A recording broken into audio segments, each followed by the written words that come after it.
Well, what kind of Polaroids? I thought. All right, never mind. You don't Polaroids of the pictures.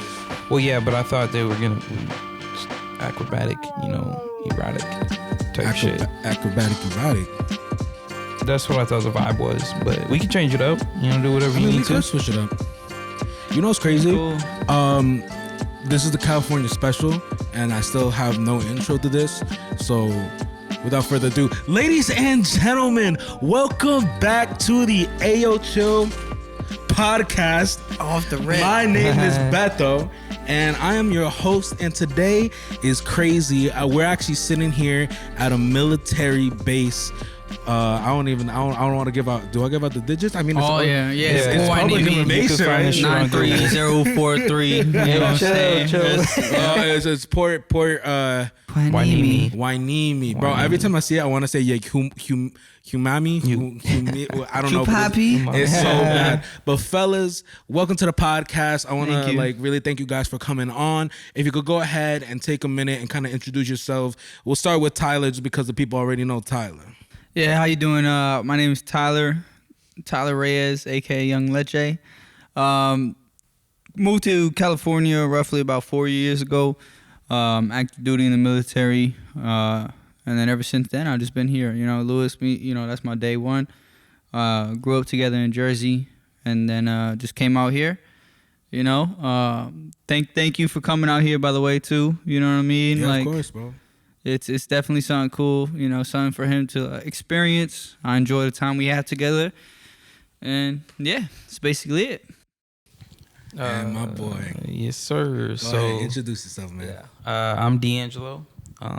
Russell? I've been here since 2016. Yeah. I've been in this base for a minute. Back when there was Cali fires. Remember that? Absolutely. All of them. Yeah. Shit got rough. But I've been here for, it's gonna be 6 years in a couple months. Yeah. All right, my boy, fellas, I want to go ahead and just kind of get started, let the people know you guys a little bit better. So we kind of already know a lot of Tyler's background with the military. So my boy, why did you join the military? How long have you been in the military now? We'll start off with a simple question. So around now, it's been 5 years and odd months. Probably 5 years and 5 months, something like that.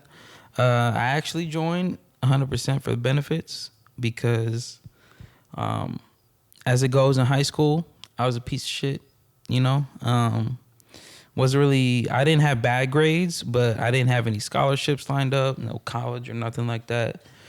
So there was some Navy people that came to my school for a certain program, tried signing up for it. Long story short, colorblind, got disqualified. And at that point, they were like, what are you trying to do? And I was like, I couldn't tell you myself. So I thought it was the best choice to join, get my school paid for because I'm not with the debt or anything like that. So, yeah. Word. That's what's up. And what about you, Ty? Why don't you give the people a little bit of synopsis of why you joined? Main reason why I joined the military, I would say personally, is that I really didn't have an idea of what I wanted to do in my life. And at the time, me and Lewis, our first jobs, well, my first job at least, we was working at Cinnabon. And, shout out to Cinnabon. Yeah, shout out Cinnabon. Everybody, But, I was working at Cinnabon, and basically, I felt I seen myself, and I was like, man, what is it that I want to do in life? I knew I always wanted to help people, but it was just kind of one of those things where it's at the time, I'm working at Cinnabon, I'm making minimum wage money, you know what I mean? And everybody at Cinnabon was just kind of working to pay for for college debt. And I was like, I'm not about that, you know what I mean? I'm not finna work a minimum wage job and pay all the bills, all the paychecks I get go straight to my college, college debt. So I was like, man, I gotta do something in my life. And I just thought about the military, and I've always had that mentality in my head where it's kind of I have to do something where it's not even for me, but for the people around me and things like that. I want to mature as a person. So, lo and behold, went to the Navy recruiter, and I was like, man, I'm trying to join the military. They was like, all right, what you trying to do? I was like, I don't know. Just like everybody else, man. Everybody else who joins the military, they don't know exactly what they want to do. They just want to get the fuck out of where they're coming from, you know? So, yeah, that's basically what happened. You know, went out, said deuces to the family members, deuces to you guys, you know what I'm saying? And then, you know, 4 years later, I'm living in California, starting my life, you know, like working and progressing to be the better person that I've always intended to be, but never really had the chance to do so. So yeah, that's where we at. That's where I'm at right now. Can I say something real quick? Yeah, go ahead, bro. That was way more philosophical than my shit. Makes me feel like a piece of shit. Nah, but you spit for sure. Nobody knew what they wanted to do, bro. It's yeah, the same thing. You spit. It's the same thing. Because when I went into the military, they was like, "What you trying to do?" And I was like, "Man, I don't know." Like, you know, me personally, like my dad's brother, my uncle, he was in the military. He was in the Marines, and like, I remember the first time I told him I wanted to join the military, they was like, "All right, well, what you trying to do?" They was already like against it. They was like, "What you want to do in the military, man? Like, it's not the safest option or it's not the smartest option." And I was like, "I don't know. At first I wanted to be a Marine, so that went out the window." And then they was like, "You should join the Navy, the Coast Guard." And my uncle, he in the Coast Guard too. So I come from like a family line of people in the military. And I went to the Coast Guard recruiter with my uncle, you know, that knew him. They knew him and whatnot. And like we just started talking, and I was like, "Man, this Coast Guard, it's not for me, bro. Coast Guard's not for me." Yeah, weak. You know what I'm saying? Yo, and in the military too, like it's all about the branches, and like every branch feels some type of way. But I can't say the Navy, the Marines, the Army all give shit to the Coast Guard. Not even the Air Force. Fuck the Air Force, bro. Shout out to the Air Force, but fuck the Air Force. Air Force. Yeah, like the Air Force, bro. If I could choose right now what I want to be, just after doing all these 5 years in the military, active duty in the Navy, 100%, I would love to go to the Air Force. But yeah, that wasn't the route. So I went to the Navy, and I was like, yeah, like I'm trying to do something in the Navy. And then, you know, the job opportunities that they had for me was like dumb shit, man. Like it was like crazy part is I walked into the recruiter and I was like, "Listen, man, I want to join the Navy, but I don't want to be on a ship." And they're like, "What do you mean you don't want to be on a It's the Navy, bro. Like, what do you mean?" And I was like, "Yeah, man, I don't want to be on a ship." So like, what we got right now, we could offer you like CBs. And I'm like, "What's the CBs?" And my recruiter's like, "I don't even fucking know." And I'm like, "What do you mean you don't know? You're a recruiter." He's like, "All I know is they don't go on ships." And that's probably every recruiter that's not a CB could tell you that. They don't go on ships. So I was like, what they do? And once again, I don't know. You know what I mean? Right. I had to look it up myself and figure out what it was that they do, which basically, hindsight, they just do construction for the military, you know, like. So are you both CBs or? Yeah. Absolutely, yeah. So within the CBs, there's all these different jobs because, like, I mean, as people know, there's a bunch of different trades that go on in construction, right? So me, I'm a mechanic. He's a plumber. And, I mean, even though we got our certain jobs, like, the CBs are really, like, every person, wherever you're needed, you go to, you learn the job and you do it. It's a pretty, I mean, as far as, like, getting experience out of it, it's kind of dope because you learn a lot of different things if you're lucky, you know. But yeah, you know what? What's mad interesting about you, D'Angelo, and what I kind of want to get into as well, because there's a lot of interesting things about the military. I feel like that kind of like drove me here as well. So the last episode, so this is actually like a 2-episode special where I did a podcast back in San Francisco, and honestly, I didn't know what to expect coming down here. To be honest, I wasn't sure if you lived off base or on base. So when I came here, bro, it was wild, dude. So number one, I kind of want to get into a little bit more into you, D'Angelo. You actually have plans after, like there's actually some big moves happening within the next like 4 or 5 months, which I feel like wouldn't necessarily be as readily available as if you were like, you know, 1 or 2 years in. But you guys are reaching the end of the time where you first signed a contract into the military, correct? True. Yeah, no doubt. I mean, one thing, like I said, I joined for the benefits, right? And when you sign up, the things they sell is, you know, college. You could get the housing allowance, the food allowance, if the Camaros, you know what I'm saying, with Chargers. the 27% interest, you know what I'm saying. But yeah, so there's a lot of benefits promised, right? And then you join up and you're doing your thing for a minute, you know, getting ragdolled. You're like, you know, I'm here to serve or whatever, right? And then once you get closer to getting out and, you know, you hear people talk or whatever, it's like there's all these programs and stuff that you never knew about while you were in, because that wasn't what was promised. You know, that's not what they're looking to sell, because... Like what kind of programs?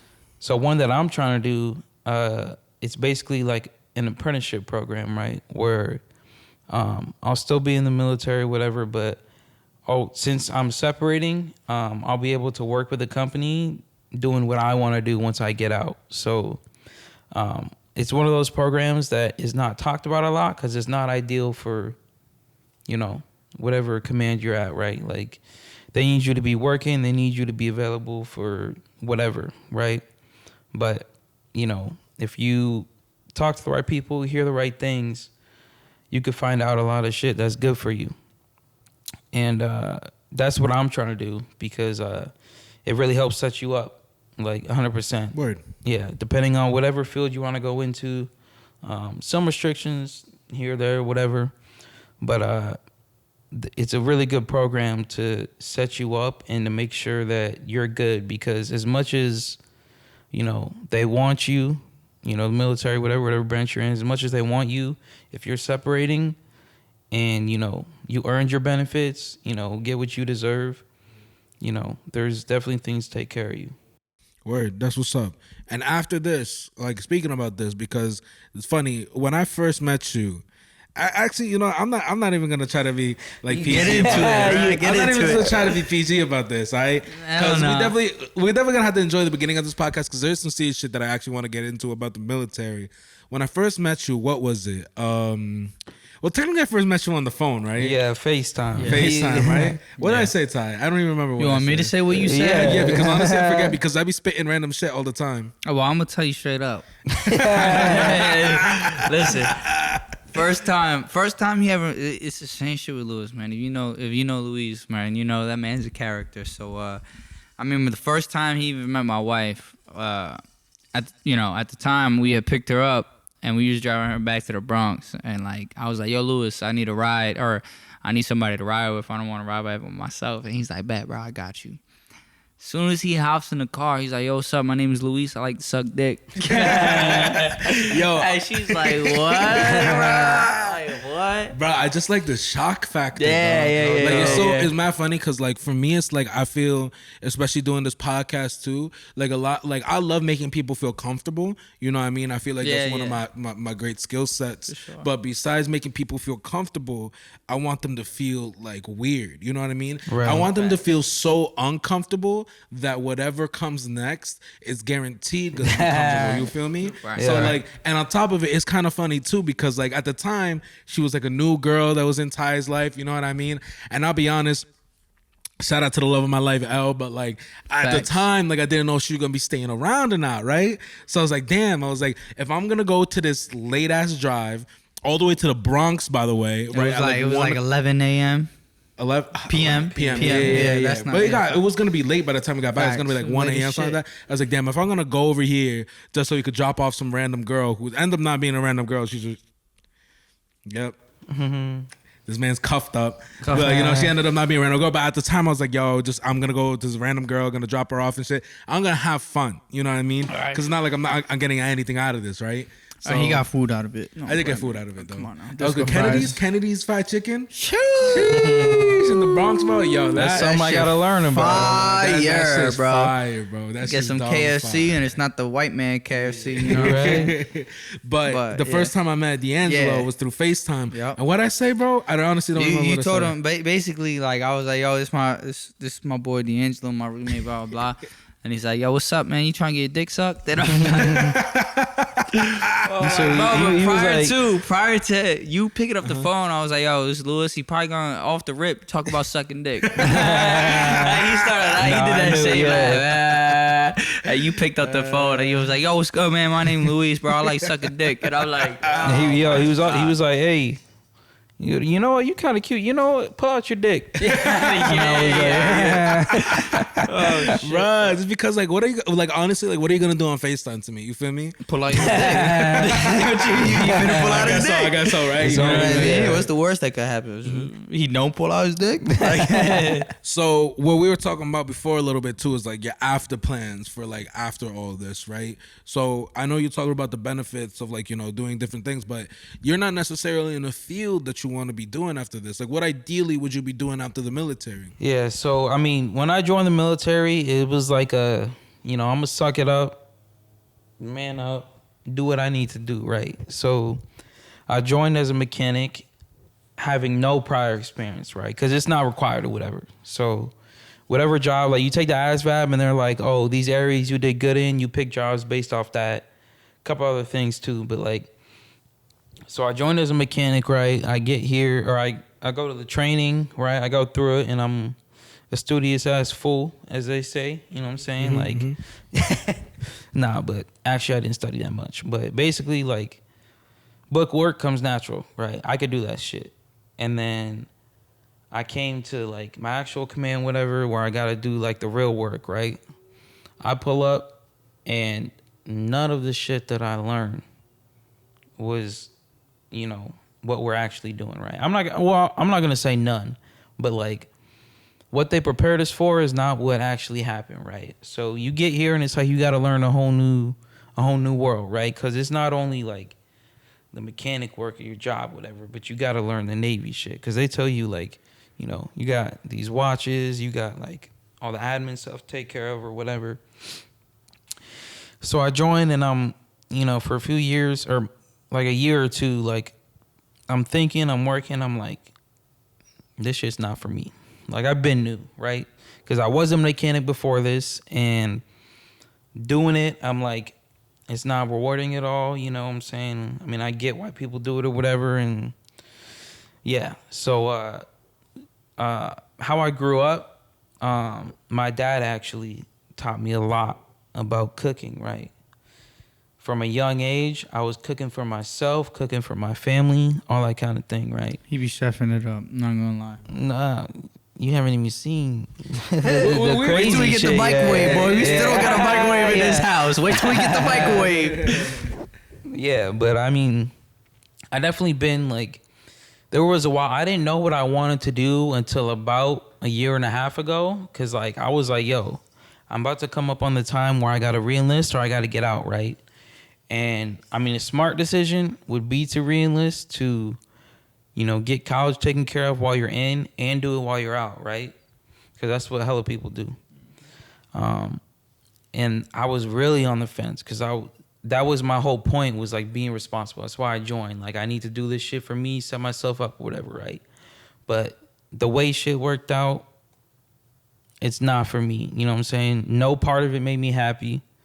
I went through what I went through and like decided, you know, I'd be happier broke than being in the Navy, right? Personal opinion, whatever, but no, it's cool, bro. I mean, like, that's a very mature decision, because to pick happiness over money, I mean, like, obviously everybody gotta, like, you know, worry about money, gotta worry about, like, you know, paying the bills and shit. But I mean, like, as long as you don't got no kids right now, you know what I mean? You damn like, right. That you know of. Never. You young enough to You know of. you young enough to figure out, you know, your shit. You know, for real. Yeah. So that's just what I decided on, right? And then I was like, well, shit, if I'm getting out, what am I gonna do? Like, I mean, I definitely got family to fall back on for a transition period or whatever. I got support systems, but it's like, the reason, like he said, a lot of people joined to get out of where they were, right?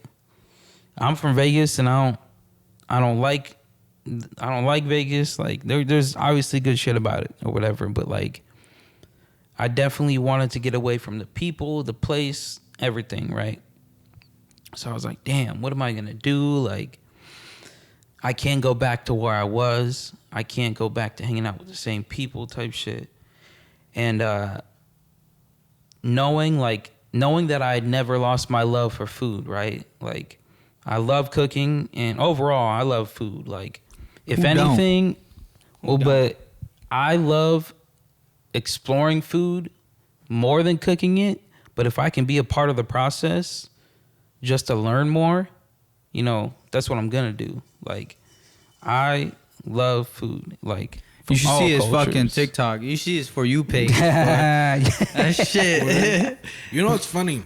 I think, I mean, I'm gonna kind of switch in between like topics here a little bit because we did get to experience your cooking a little bit. You know, when we were over at, shout out Josh and his wife. Shout out Josh. Boy, like that ass, like y'all really like had us in your home, and I'm not even gonna lie, like that's probably like one of my favorite experiences out here so far, like for real. I didn't know what to expect coming to like a military base, hanging out with military guys. You know, I feel like stereotypically, you know, people think people who join the military are buffoons, and listen, I don't think y'all are buffoons. Is there buffoonery occurring? I mean, while we're here? I mean, hell yeah, bro. I will say too, though, that's one of the things that I love about the military is like the brotherhood that you get with that, right? So for sure. Like I you know, I told you, I was talking to you about it that same day. It was like I've never hung out with Josh outside of work. That was my first time ever hanging out with him. I mean, like I've seen him, I've chilled with him, I've talked to him. Like we fucked around in work, like on exercises and shit like that. But I've never met like his wife, you know, I've never been to his home, you know what I'm saying? But like just the presence of you being there and just the way the people are and the camaraderie that you have and the brotherhood that you have, that if I'm cool with DLO, you cool with me, vice versa, you know what I mean? Like it's like that family, like that brotherhood that you get that personally, I don't feel like you get that anywhere else. Because if you was back at home and like you not in the military, it's like, all right, like first time meeting, it's cool, it's gonna be whatever. Second time, all right, y'all start opening up. Third time, y'all cool. But this in this case, like, you know what I'm saying, you just met all these people for the first time in one day. Yeah, and it was actually crazy because like even me myself, like I was almost like feeling like it was too open. Yeah. Like not saying that it was a bad thing, but it was just so unexpected to me that they let me into their home like that. You know what I mean? And I'm like, for me, like I'm not even in the military, right? Like I'm just chilling with y'all like a regular ass civilian, and it's not like I'm married to one of you. I mean, DLO. I mean, let me know. You need that BH. But like, you know, like it was mad chill, and each person was like mad interesting too. You know, like in what they do, where they come from. I think that was the whole point of me wanting to do this podcast too, because I really feel like not enough people talk about what the military is doing right now. You know what I mean? Like in general, everybody talks like, you know, like not trying to get too political or anything, but it's like, you know, the military is one of the biggest things we spend our money on. You know what I mean? Like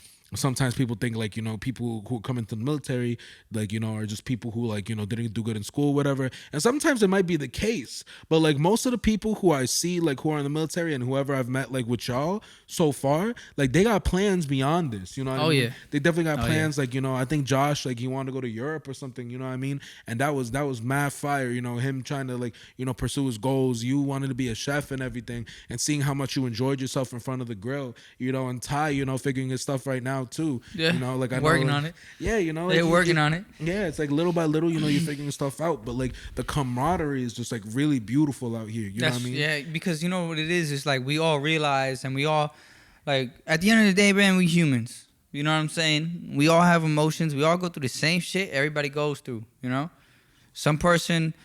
Like, especially when it comes to deployments or just things like that, when you're away from your family or away from your loved ones, like, we all experience the same emotions, right? And it's harder for the people that's not in the military to understand that, because it's like, we can go to places where there's not phone service, no internet service, you know what I'm saying? No food, good food. Like, you eating packs of ramen or MREs, you know what I'm saying, every day.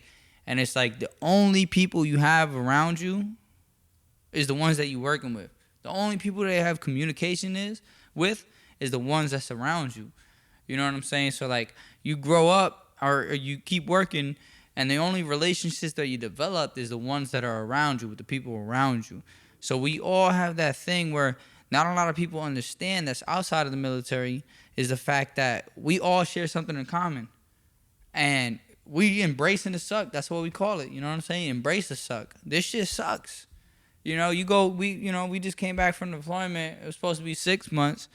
Turned out to 8 months. You know what I'm saying? Like, after the 10-month one after from the last 10-month one from last year, like all the deployments supposed to be 6 months, but shit happens where, you get extended and extended and extended, which it happens. You know what I'm saying? There's nothing you can do about it but embrace the suck, you know?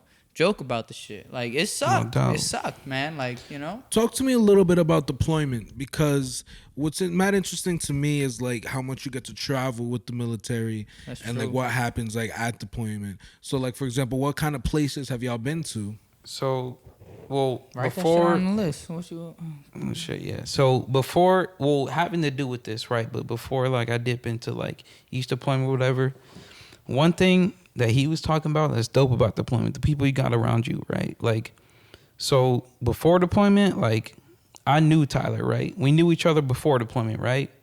Through mutual friends or whatever, you know, we've been cool. But then this past deployment, I found out he was coming out here. I was like, hell yeah. Because, like, I had my boys on deployment, the people I fuck with, but, like, for our situation, right, like, there's a bunch of different places that one unit gets deployed, and some areas, like, main body, got hella people, and then where we at, it's 26 people, right?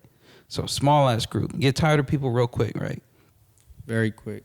Yeah, and that's what makes or breaks a deployment is the people around you. no doubt. But like this deployment, like I wouldn't be here, you know, letting me live here, right? If it wasn't for us, you know, getting on that deeper level on deployment. Because like I said, before deployment, we were cool, knew each other, knew the same people, whatever. But then this deployment, you really get to see what people are like, you know. You just chop it up on every level, you know? And, like, that's one of the things that, like, no matter where you deploy, right? Like, I've been to the Philippines, Timor, and Papua New Guinea, which is crazy because Papua New Guinea is That's bro. That's a trip. If you ever heard of Papua New Guinea besides from National Geographic, good for you. Yeah. Because I've never heard of that shit before. No doubt. Never heard. They said, you going to Papua New Guinea. I said, who? Who my daddy? Who daddy that is? Yeah. He like, I don't know nothing about Papua New Guinea. I must be a nerd, bro, because I knew Papua New Guinea what that is. No, well, yeah, but these men said we really didn't do good in school. Why you think we're in the military? Come on. Check my ASVAB score. Bro. Why you think I'm a plumber? Like, come on. But go on. So how was like this last appointment was in Papua New Guinea, right? Yeah. Where? So and y'all were together? Yeah. Oh, that's mad dope. I didn't know that. So how was that over there? Oh man, it was. I'll tell you what. Like off the rip, the way it worked. So on deployment, I was supposed to go to Timor-Leste. So we went in deployment. What month? July. Yeah, sometime in July we went 21. on deployment. The 2021 and. Basically, I was supposed to go to Timor-Leste, and I ended up catching COVID the day before my flight. Literally, the day before my flight. And what pissed me off was that in Timor, you make, like $80 a day? More than that. More than that. So basically, you get what's called per diem, which is they give you money just to be there. Cost of living type shit, where it's like your food, your bills, whatever. And it's like $90 a day. Plus, like, your actual pay, hazardous duty pay, BAH, like all that. So like my boys that went to Timor, they came back with like $25,000 untaxed money, not even just regular pay, just 25. Here's 25 grand, just for being there. You know what I'm saying? It was like what, like 4,000, 5,000 a month type shit, almost. Like 3,500 a month. 3,000. Yeah. Like 3,500 a month. And I was like, damn, bro, I caught COVID and I missed out on about $30,000. I was like, bro, that ass, they didn't give you that shit just because like you didn't come on. No, I ain't deserve that shit. I caught COVID. I didn't go on the island. They didn't give me that. They didn't give me that. So you know what they ended up doing was they ended up quarantining me in Guam, and then I was in quarantine, stayed in Guam for about a month. And a new det, same det, he was already out there at the time, but they was like, yo, we need more people in PNG, Papua New Guinea. We're doing a dental facility out there. So we're building basically from the ground up. I'm talking about, I got there. From the ground, shitty ass ground. I'm talking about like the ground. Not even dirt. Not even dirt. Gravel, dirt, like a mix of shit. And we had to dig all that out, place a bunch of shit, rebar, forms, concrete. Y'all digging that by hand?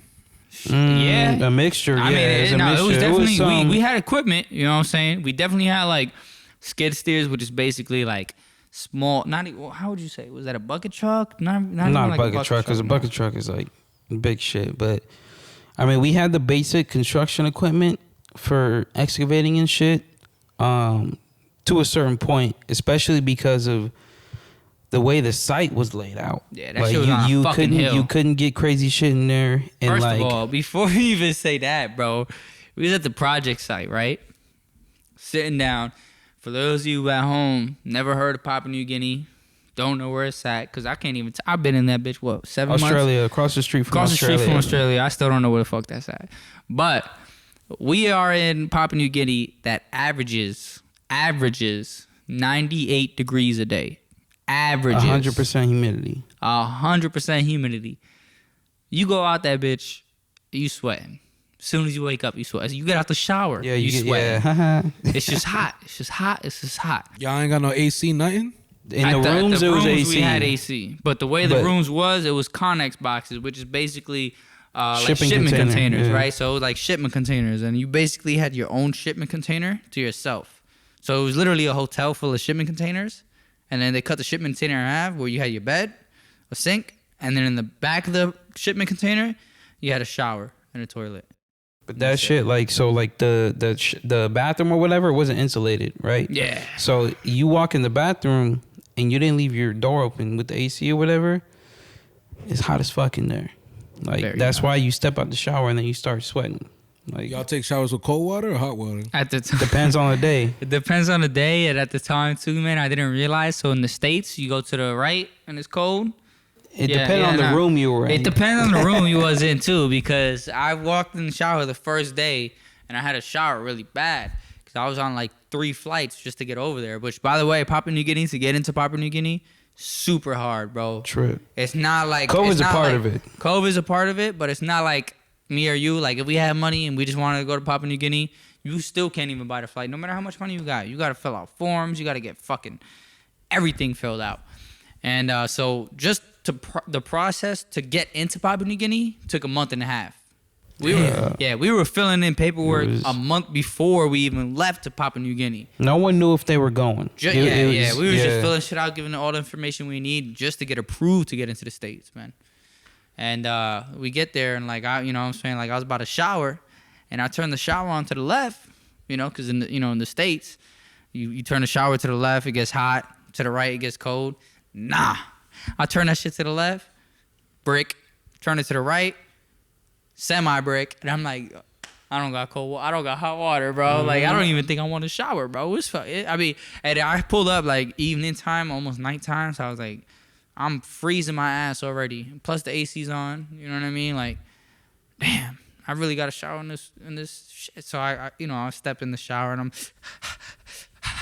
when you eat a hot wing and you don't even close your mouth, you just, that's how I was in the shower, bro. I took a quick ass shower. Then I got outside and I was like, bro, fuck, this is gonna be. And then on top of that too, to make matters worse, was that I had like T-Mobile at the time and no service, dude. Trash. Yeah, like I would FaceTime 2G, bro. 2G? Fuck a 2G. 2G like that ass? Like 2G. a no G. Damn. No G. Like I barely had access to FaceTime my wife, and when I was FaceTiming her, for her, she could see me, but I was lagging.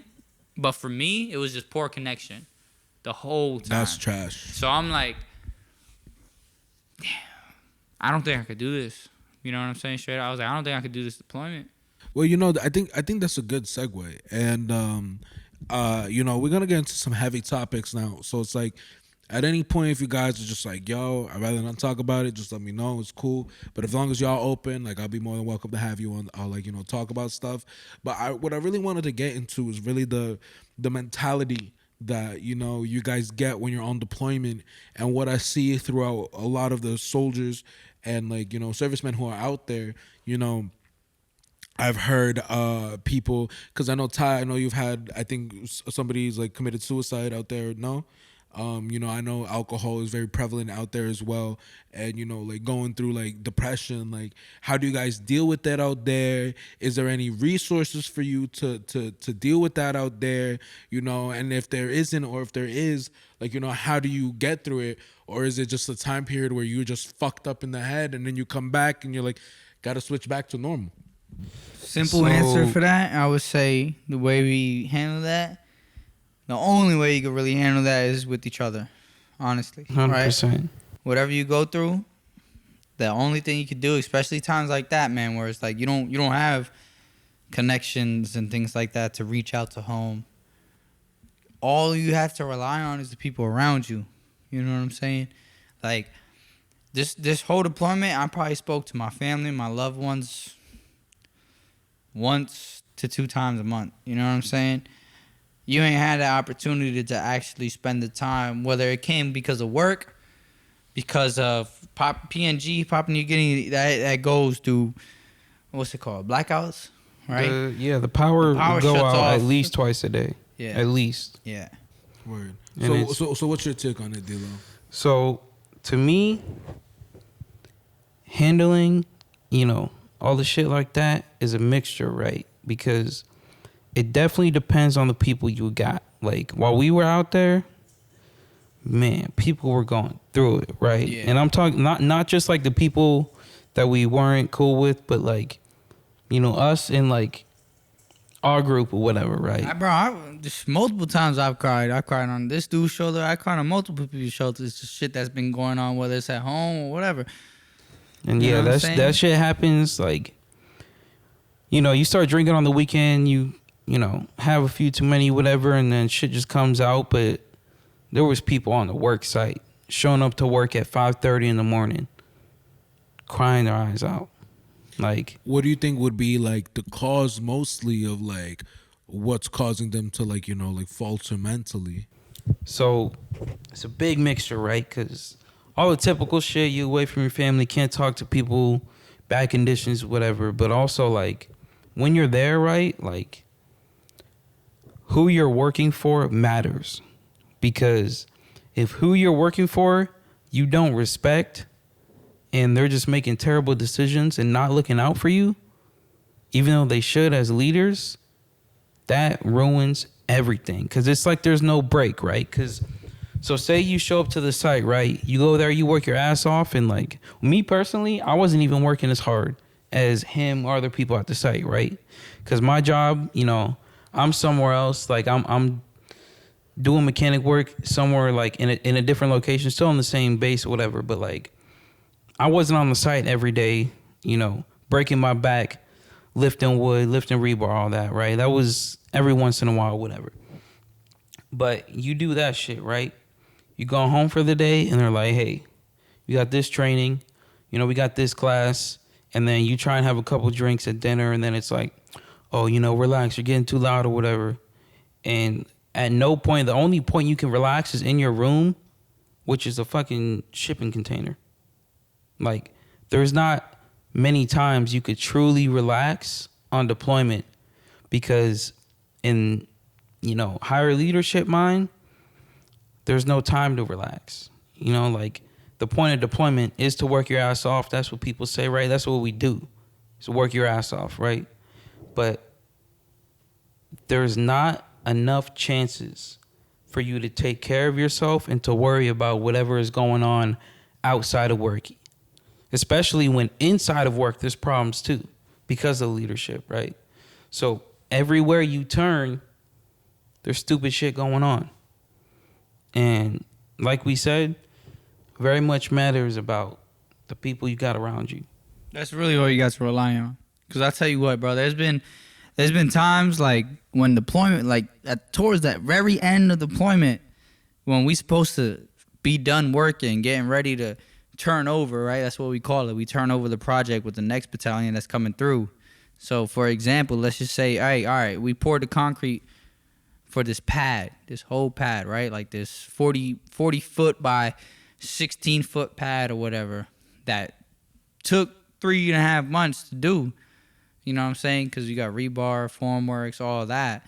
And then, mind you, we got people that's never even touched that thing a day in their Facts, life. green just ass learning, motherfuckers, bro. just learning how to do all of that.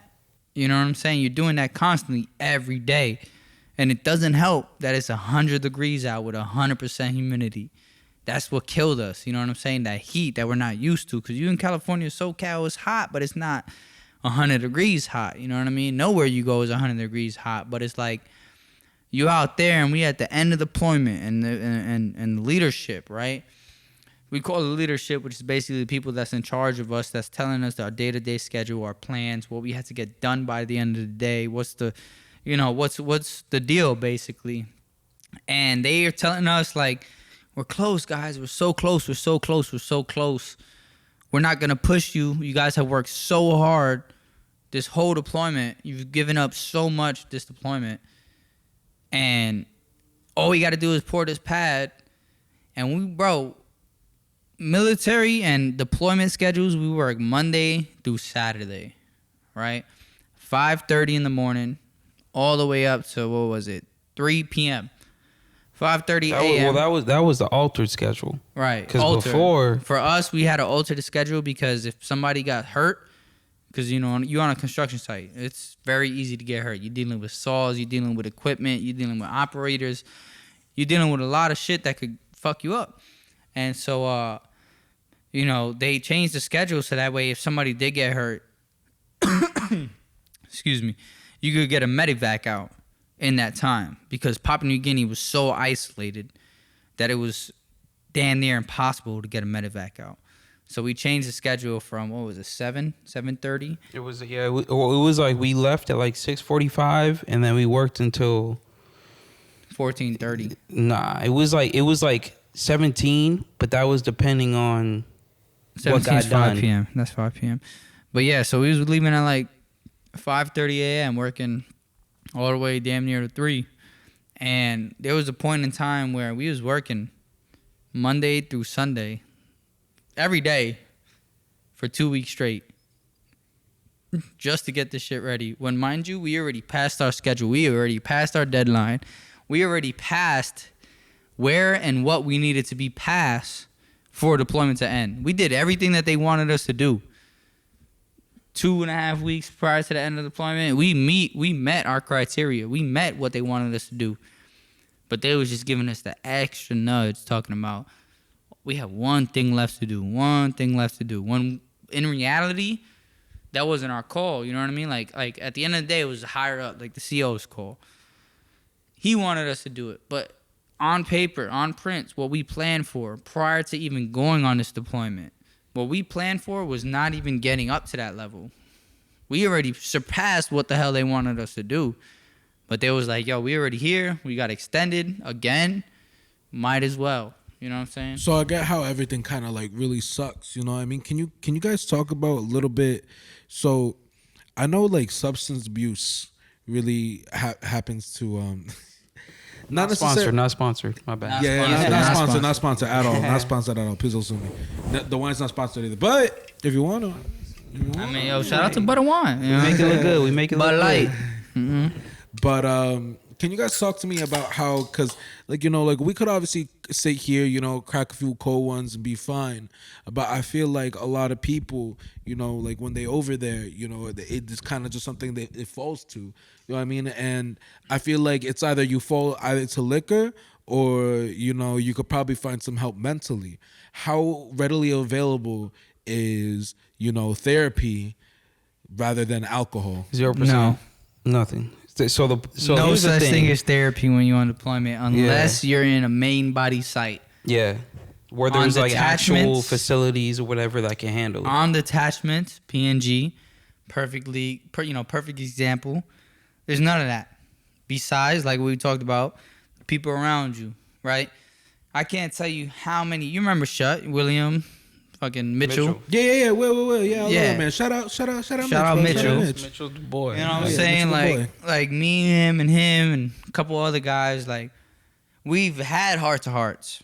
You know what I'm saying? Like there's a lot of shit that happened, especially this deployment, where it's hard. You know what I'm saying? It's like you don't feel necessarily. It comes to the point where this is crazy and it might sound crazy, but it's like I've been around him and all the rest of the guys so much where I feel more comfortable talking to them than people back at home. Why? Because I don't want the people back at home to stress about me. And that's what it comes down to.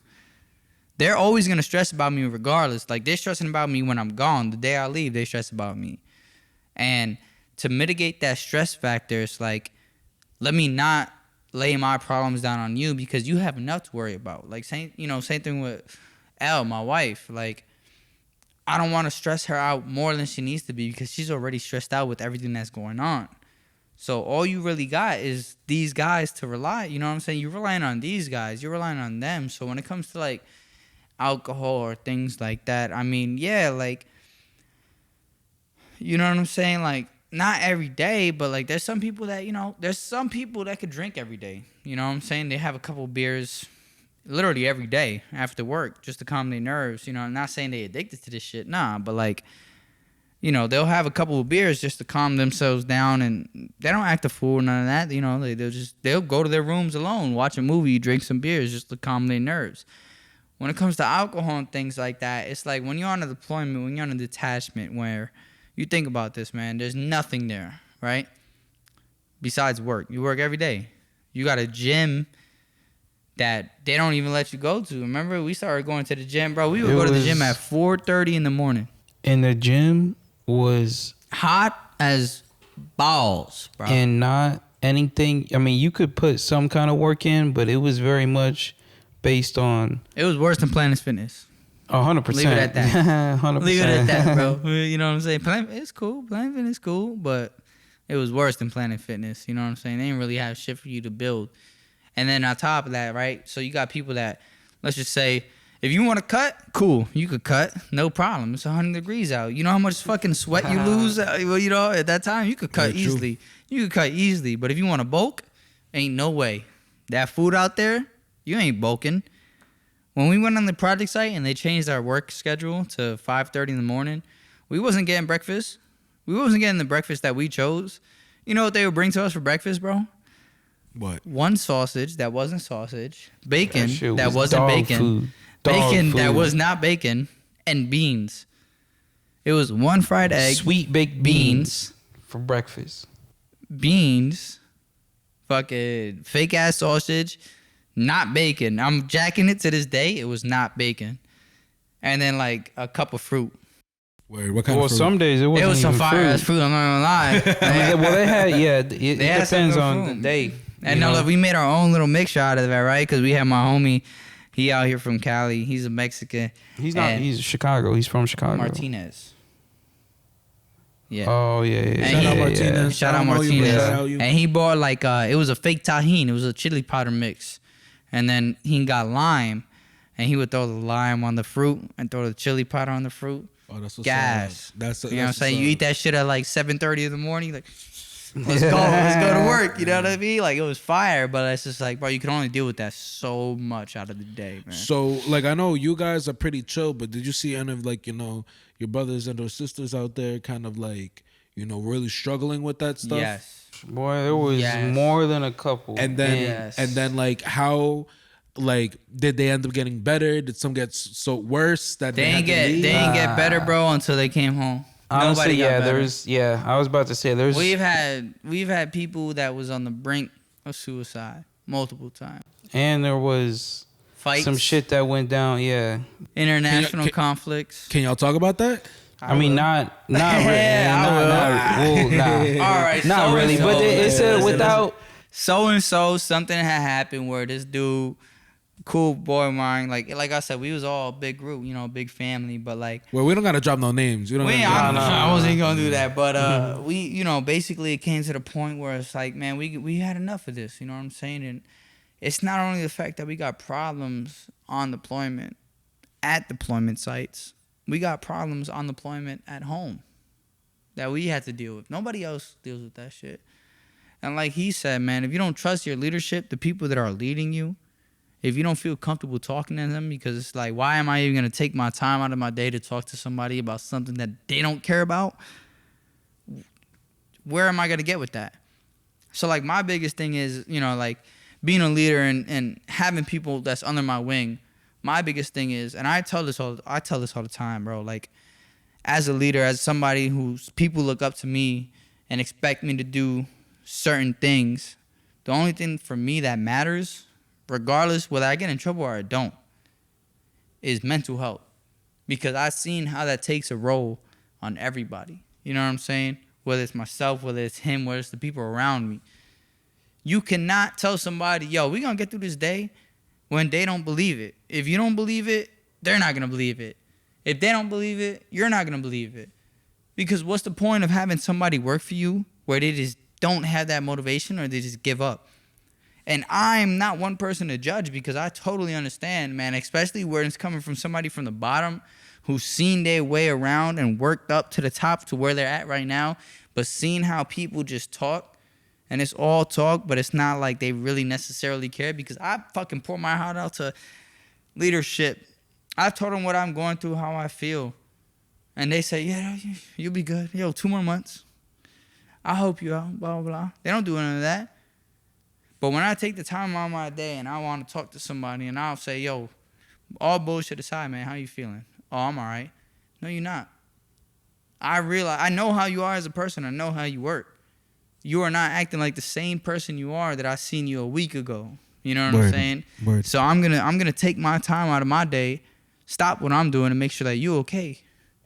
Because it's proven, it's been pointed out in the military where it's like, if he's not good, it's not gonna affect just him. It's gonna affect everybody else around him that works for him, works with him, right?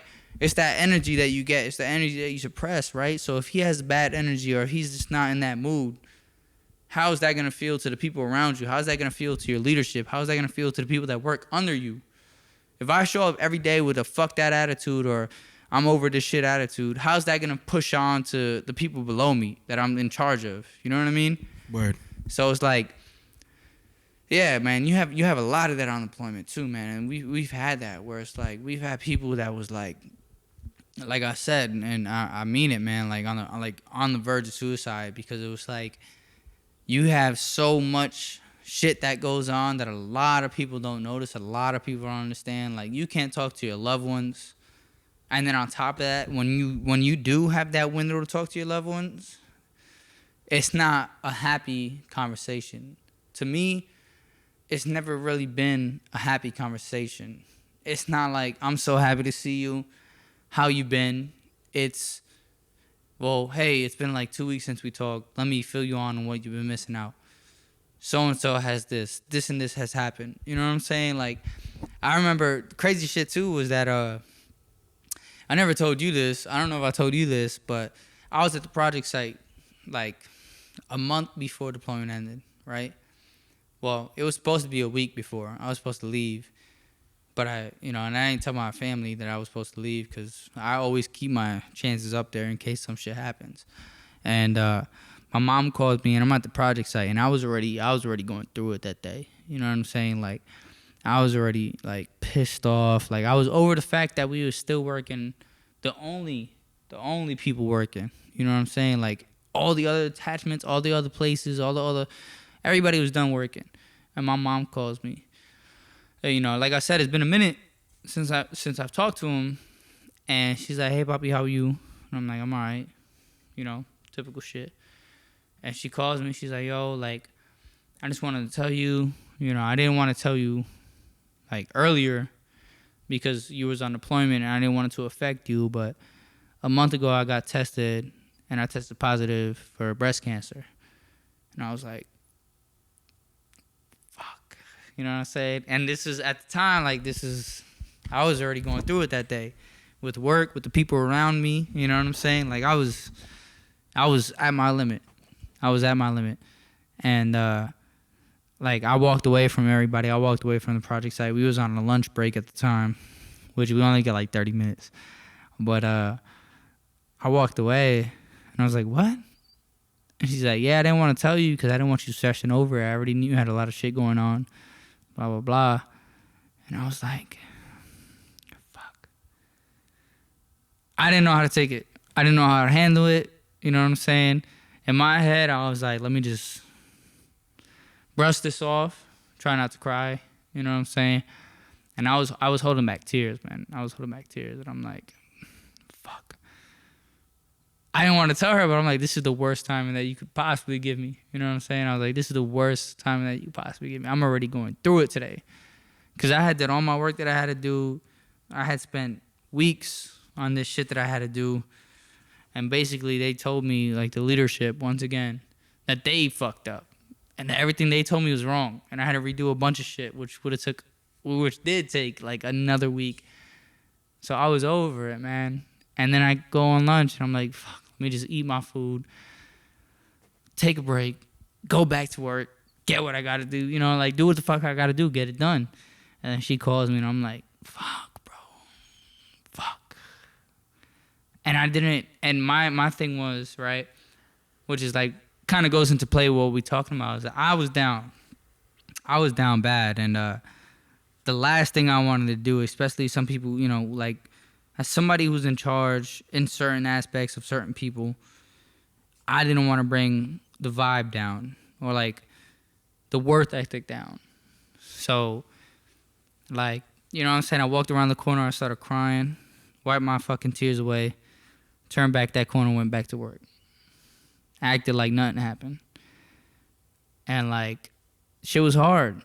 But the last thing I wanted to do was bring the vibe down. The last thing I wanted to do was, like, let the team down as far as, like, slow down the motion of how we was working. Because we were working so hard after we were told this and this and this would happen.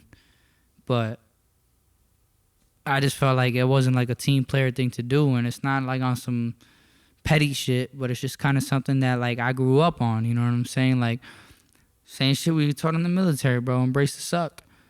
Thank God my mom's doing great now. You know what I'm saying? She's cancer free. So that's lit.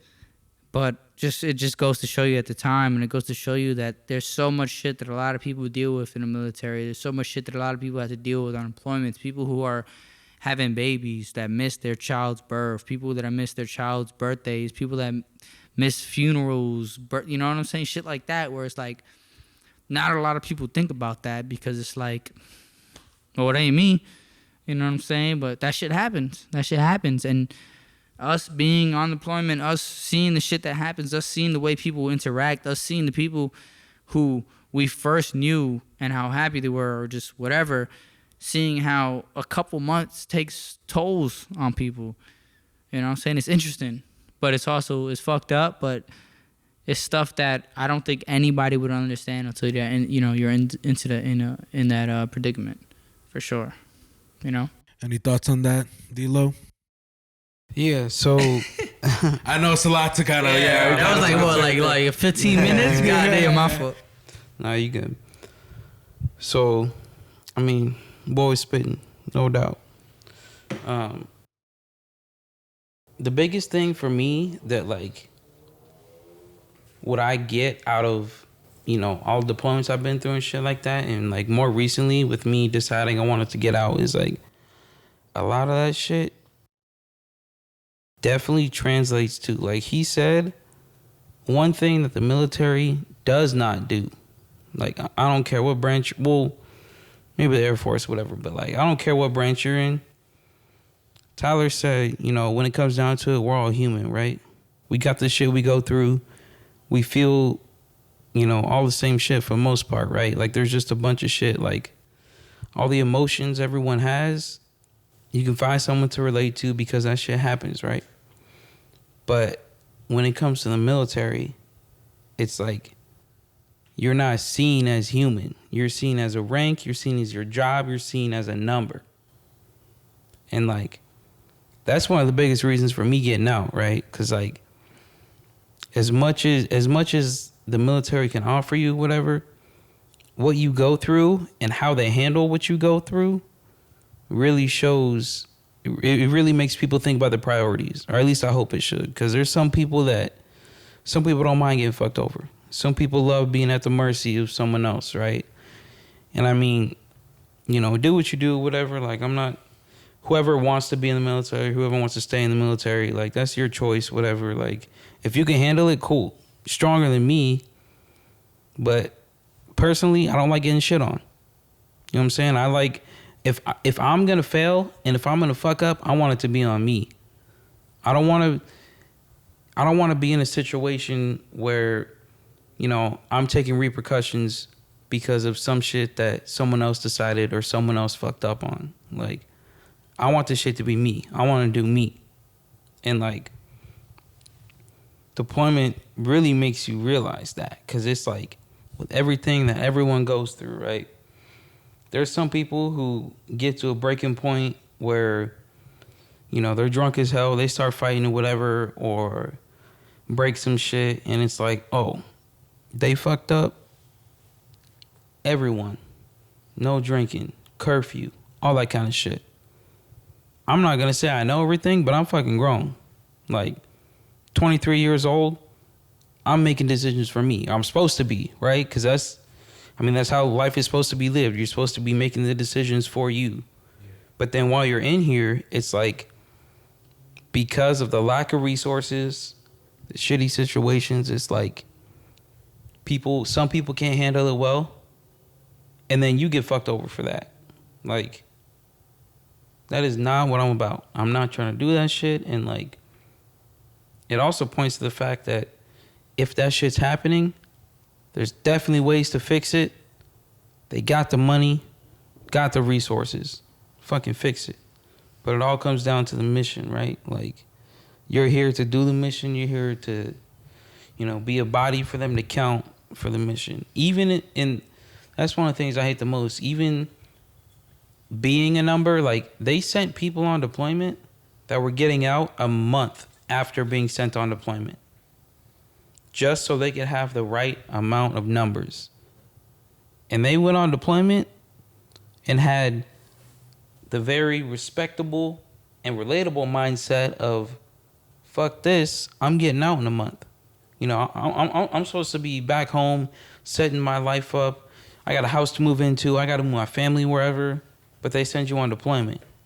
And they expect you to wake up every day, fucking wake up for PT, fucking wake up to go to work and do all this shit. Like, my life is not yours to dictate. Like, I know when you sign a dotted line or whenever you sign your soul away, but like, if you're getting out, the fuck am I here for? Word. Like, that shit is so draining. And we not necessarily bashing on the military, right? I mean, I'm sure a lot of people who are listening could relate and understand. I mean, at the end of the day, everybody's gonna have their own opinions. And to be honest, I'm just blessed to be here, you know, listening to it from your guys' side. I mean, because we're all basically the same age, you know what I mean? And I don't know, if you would have asked me like 5 years ago, you know, if I would be where I am right now, I'd definitely say no. You know, if you asked me if I knew I was gonna be here a year ago, I'd say no. You know, and I think it's so weird now, like, getting older, because, you know, I still remember the day, you know, for example, like Tyler, you know, went away for boot camp. You know, the first. And I'm not gonna say the first time, but like, you know, and I remember not talking to him. I remember writing those letters, you know, handwritten letters to each other, and him telling me like how it was and everything, you know. I remember, you know, watching him graduate online, and that's when I was still working at Cinnabon, you know, and I was watching and showing everybody at Cinnabon. And now seeing to the future, you know, we always talked about and dreamed about, you know, when he would get out, you know, and we didn't know where it was gonna go from there. And I remember how much Tyler developed within that month or whatever the time it took from boot camp, you know, when he came back and he was more respectable. Because I love Tyler, but like, you know, we had him on a podcast before that was just an audio podcast. And, you know, we talked about like how he was a little bit of a shithead before the military, for sure, you know. But I think it's all interesting, and it's a mad blessing to be here. I'm going to shift the convo a little bit just so we can end on a brighter note, because we are coming a little bit to the end of the podcast. Went quick, right? Quick, right, fellas? No doubt. It went mad fast, because we've been talking for well over an hour now. Dang. Well over an hour. I do want to talk about a little bit about bass. I feel like I know it's kind of, maybe it's a little bit lame to a lot of military people if they're listening to this, because they're like, shit, what are you gonna talk about, our lame ass bass? But nah, bro, I to be honest, as a civilian, looking into this. Like, I think it's pretty cool. You know, this base that you got here. I think number one, I think what people don't realize is like it's a military ass base. Well, that sounded stupid, but I mean, like, all right, listen, we on the edge of California, right? We like by the west coast, on the west coast and everything, right? And like what's mad funny is that we were in Santa Monica the other day, right? True. And I'm looking at Santa Monica, and I'm just like, damn. I was like, this is where I be in GTA, bro. This is where I be chilling. You know what I mean? And I be chilling, and then all of a sudden, like, we passing an Air Force base driving down the coast, and I'm like, go, and I told him that that's the same base that you. I mean, it's got to be, right? No, it is. Is there any other Air Force bases around here? Not as close to on the map as where GTA not within a couple hours. And you know what Lewis told me?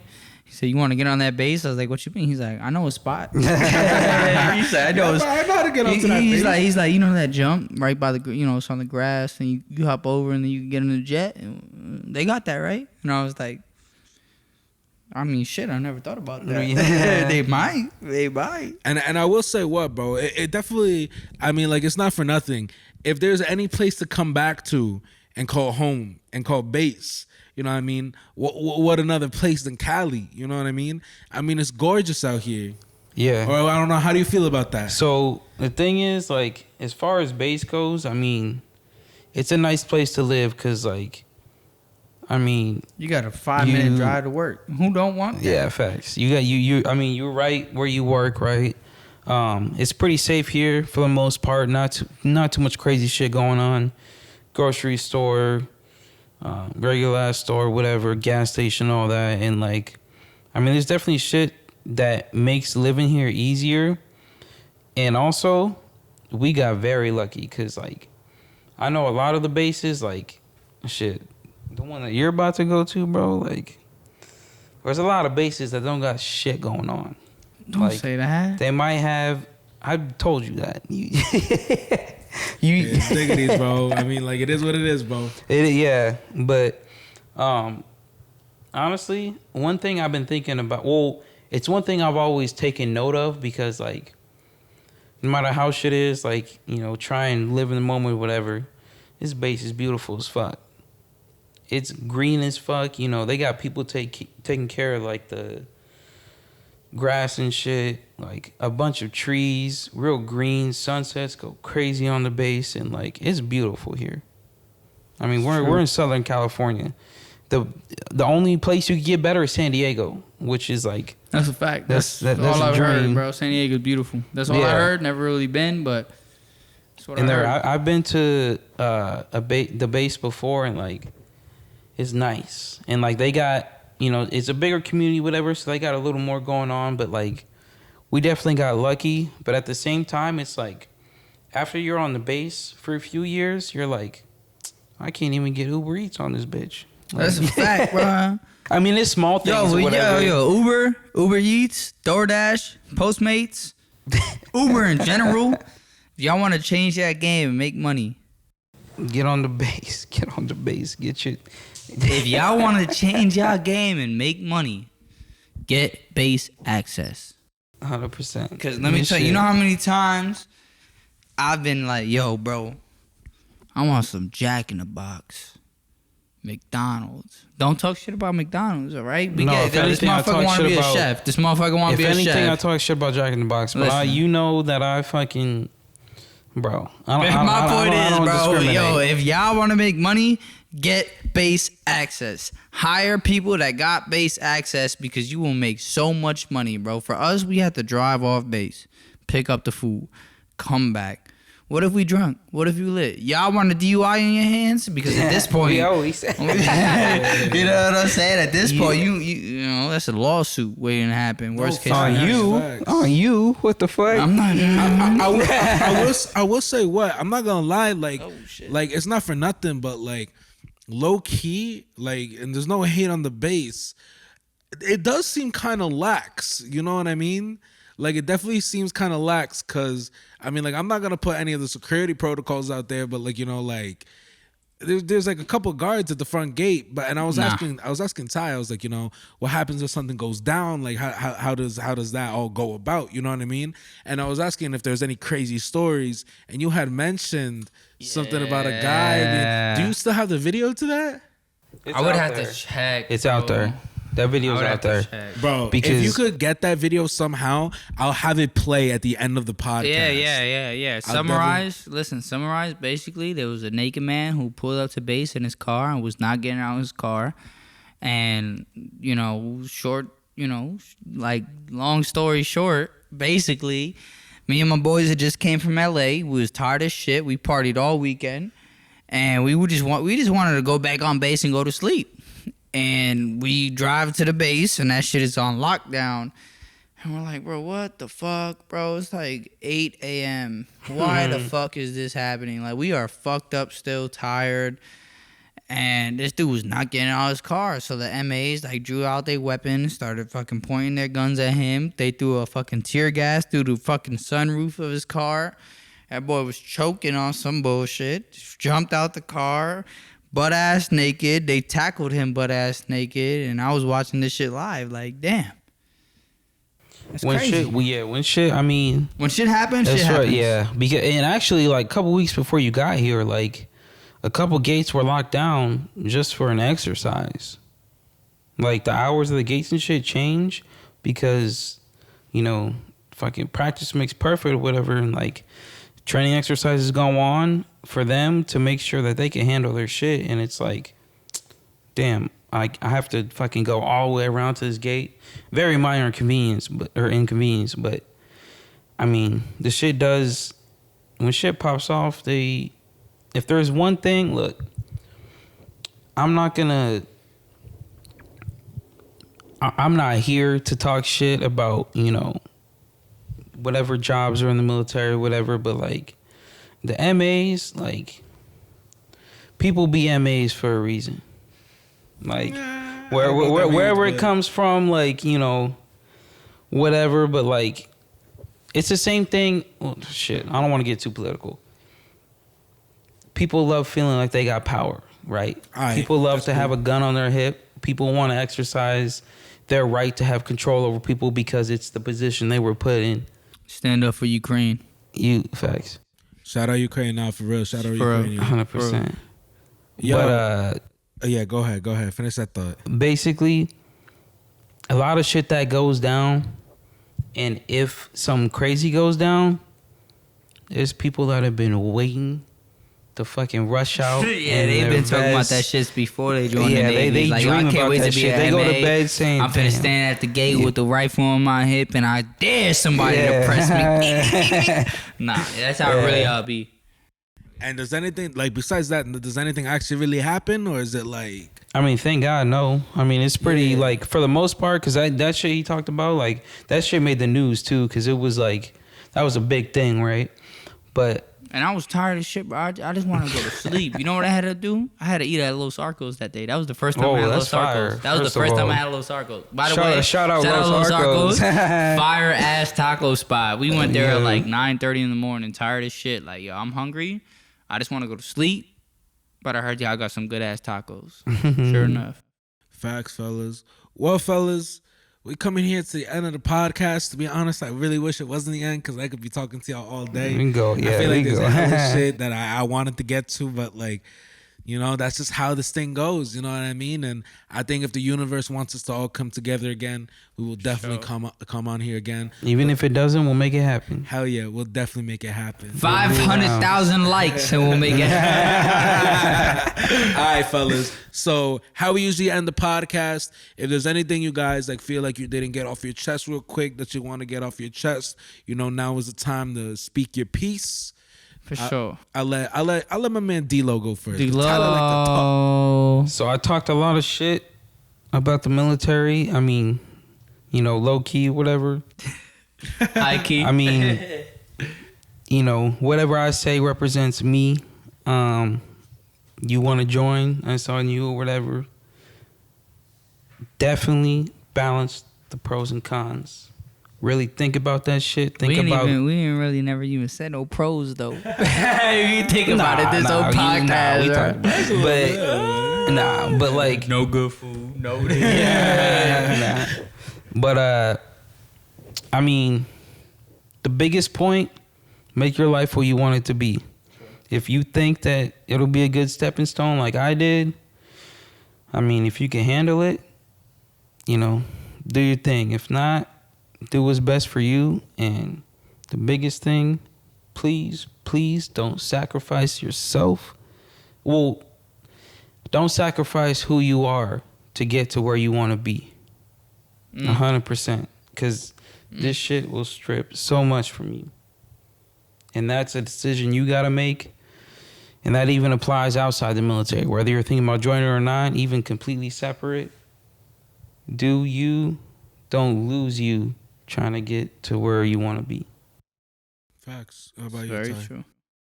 One thing I will say that I didn't get to mention is this deployment specifically. For those of you guys who are struggling to kind of find out or figure out who you are as a person or what is your momentum, who are you as a person, this deployment, I've been off social media since the first month of this deployment. I mean, fucking Twitter, Instagram, Snapchat, like all that. I got off social media, and right now, to this day, I'm still back I'm back in the States, and I haven't found the need to be on it. And I will say that in that time period where I got off social media, kind of just for the better to learn myself, who I am as a person, what I want to do, and who I am, is like I've never been happier, right? So I've seen myself where it's kind of like I've matured more on a level where I don't necessarily have to focus around the people around me or what they're doing or who they are or what I have to do to make myself fit in. It's just kind of one of those things where it's like I got off social media and I had time to really just think about myself and what I wanted to do, who I am as a person, and I've never been happier.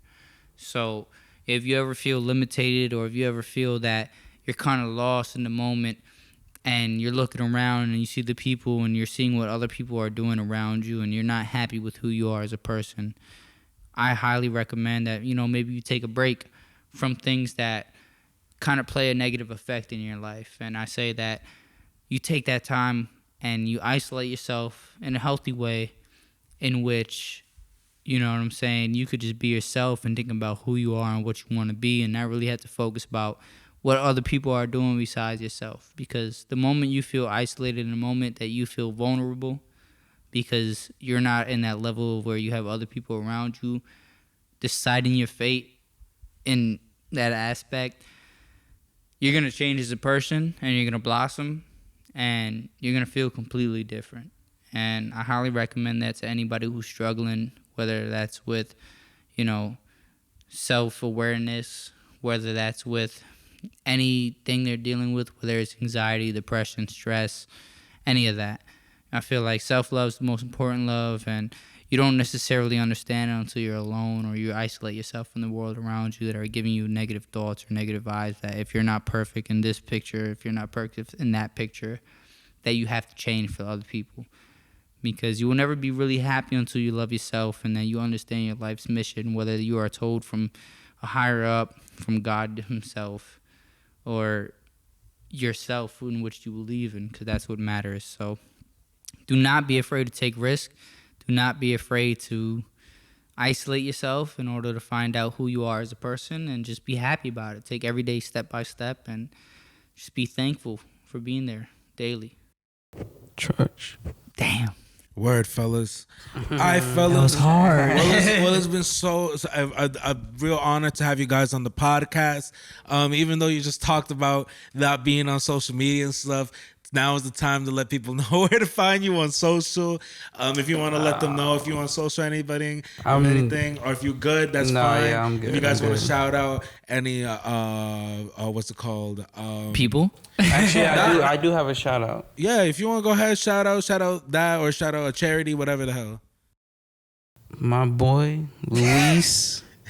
Yo, shout out to Ayo Chill Podcast. Yes. Yo, check this man out. Come on, man. Telling Give us you, some love, 100%. This man is genuine as fuck. Fact. Puts his heart in everything. True. Businessman, True. friend, True. family. True. This boy, I'm telling you, check him out.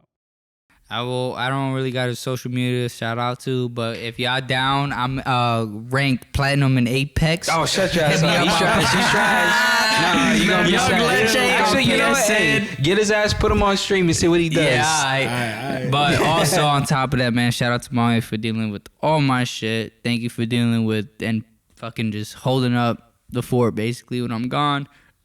Excuse me. Shout out to Lewis for doing his thing, man. He's been talking about this for a while, and he's worked really hard for this. So, and shout out to you guys listening. Honestly, if you guys are listening to this, I appreciate y'all. I know we all appreciate you guys. You know what I'm saying? This would not be anything if it wasn't for you guys. So, shout out to y'all, man. Thank you. All right, fellas, and y'all already know what it is. It's BETO. Follow it on BETO_music. Follow AO Chill on YouTube, TikTok, Instagram, Twitter, even though we don't really use Twitter. But I mean, like, we out here, bro. We out here. We might be on Twitter. So, all right, fellas, have a great night, and thank you for everything. You can't do nothing with that. I think the camera just overheated, so I think it literally just turned off before it took out the sword. It literally just took out. It's saved. They definitely saved, fellas. All right, we chilling, bro. No, because the audio's still going. Now it's gonna fade away.